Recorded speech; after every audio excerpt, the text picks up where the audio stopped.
Are we on? Well, that was awesome. Where were my little countdown buttons? Welcome, entrepreneurial clinicians. This is private practice.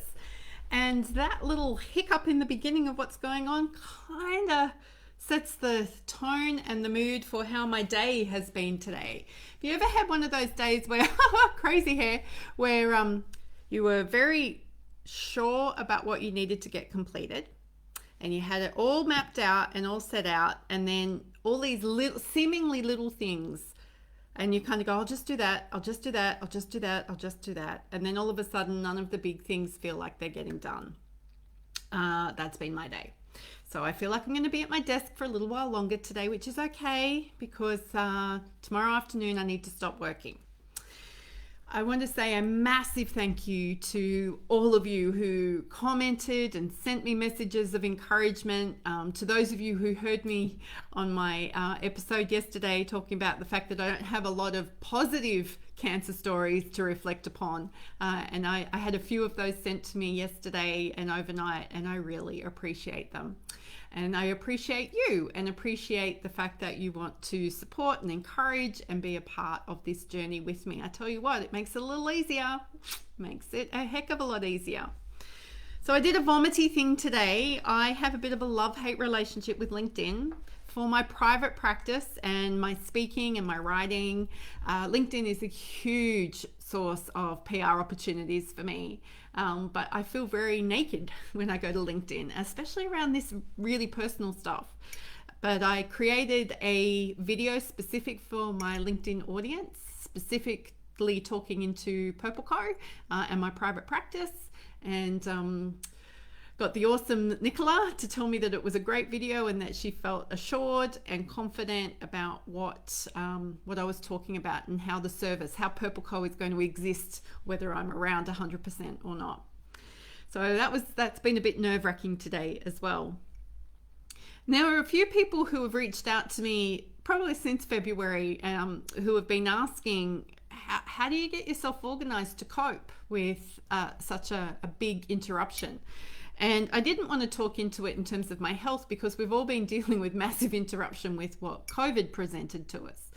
But I thought it was interesting to reflect on this today. And I wanted to talk into how I have been working towards getting my business to the point where it can operate without me. And I've had some practice at that now. Last year, when I went to Europe and was out of the business for about 6 weeks, the business grew, and I'm not needed 100% of the time. When I first started this practice, it was me. It was all about me for a really long period of time, until I learnt how to market, learnt how to sell, learnt how to embrace the fact that I can't do it all, and that there were people who wanted to partner with me.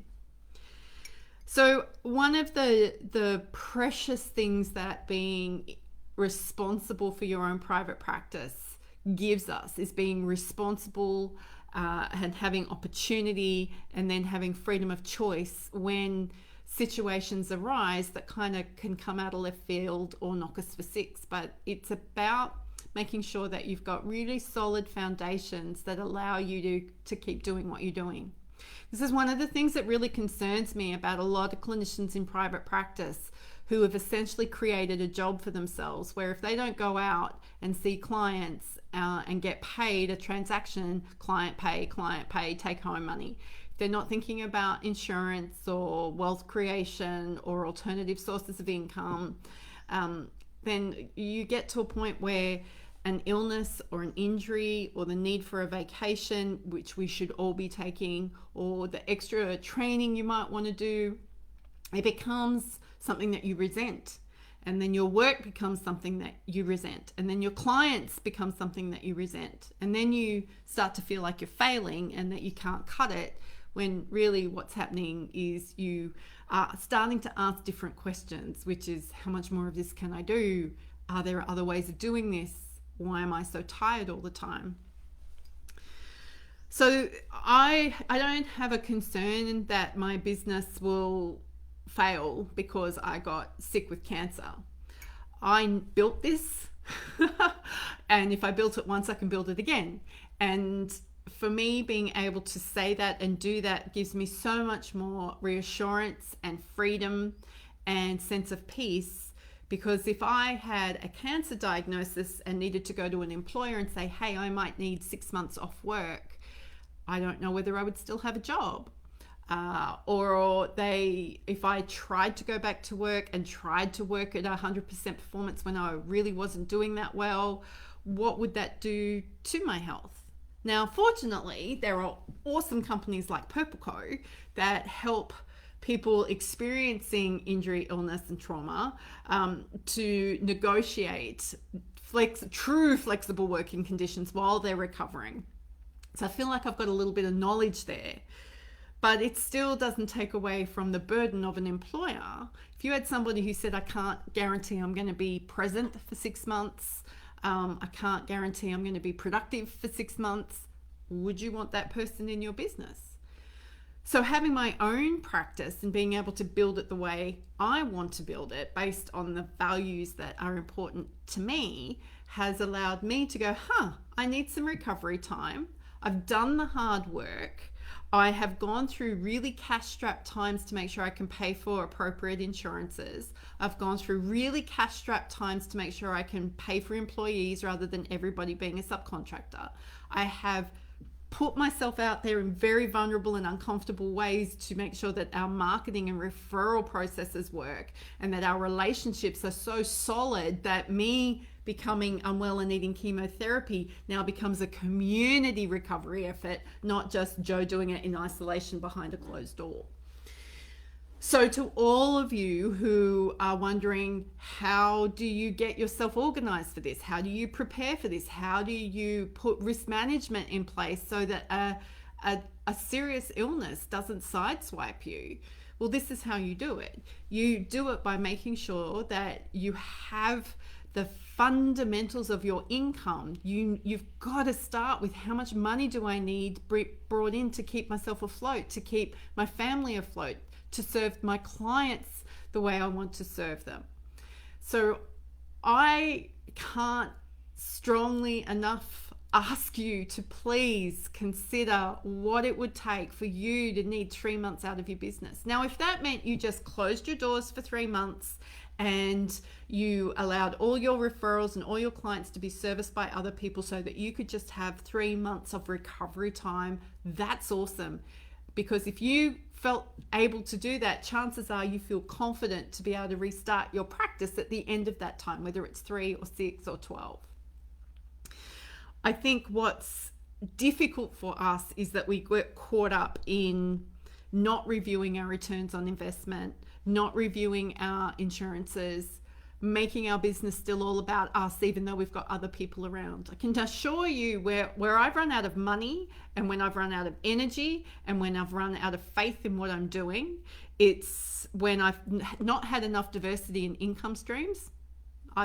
We lost 60% one year in revenue because a customer I was doing all this work for one customer, and then that customer and I had a falling out. That wasn't helpful. The next time this happened, I changed my business model without thinking about the implications. So I went from a 100% subcontractor model to a hybrid of contractor employee, and I just assumed it would work, and I didn't think about the on costs of that employee. I haven't reviewed my return on investment, particularly around marketing spend. And then, of course, there's the good old-fashioned FOMO, where I want to do all the things that all the other people are doing all the time and don't stick to my strategic plan.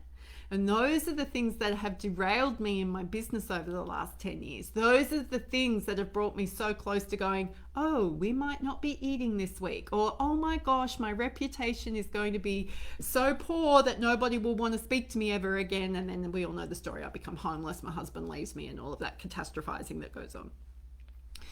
So my encouragement to you today is, if you are well and healthy, then this is the perfect time for you to be thinking about what it would be like to not be well and healthy, and what decisions do you want to be able to make when you're not well and healthy. So I am so grateful that I engaged a broker back in 2013 to help me get the right insurance for me. Now, it might not be the insurance. It's about asking yourself the questions. What do I want to be able to do? Because this is tough.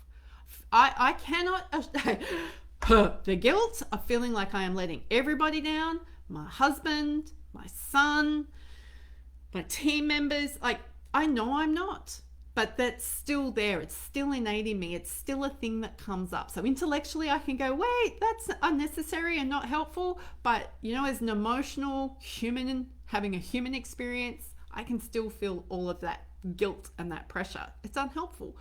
But if I had on top of that super pressure about, oh my God, I have 6 employees who are relying on me because I'm the only person who is doing the marketing. And if I don't generate 50% of the revenue in this business, which was the story only 2 years ago, I would be a nervous wreck. I would not be feeling okay about finishing work at midday tomorrow, Thursday. So another bit of a rambly episode today, but I think it's important that we talk about these issues, especially at the moment, because I know there are people in this community who are unwell, and I want to make sure that we can keep doing this work. And it's not just the absence of illness, it's about making sure we're fit for purpose. But then some of us are going to have an illness or some sort of event that occurs that stops us from being able to work the way we've been working. And I want to give you some tools and tactics and ideas on how you can speak to yourself, how you can analyze, how you can bring people around you to help you make wise decisions, both for the immediate future, for the short future, the short-term future, but also your long-term goals. And that might mean you need to ask some pretty uncomfortable and difficult questions. And that's okay, because if you don't do it when you're healthy and well, you'll certainly be doing it when you're unhealthy and unwell, and then that will just be miserable. So how about you take advice from Joe today, and if you are well and healthy, start asking yourself, how do you want to be? What choices do you want to have if it gets to the point where you're not well enough to work? So tomorrow afternoon, I am going straight from the office to an education session at the hospital. I won't be here for This is Private Practice Live, but I have an awesome guest episode for you. I'm really thrilled that this one's come through. So look forward to that. See how we're going on Friday with chemo. I might give you a bit of an update from chemo. We'll see how we're going. But until I talk to you again, go be your awesome self.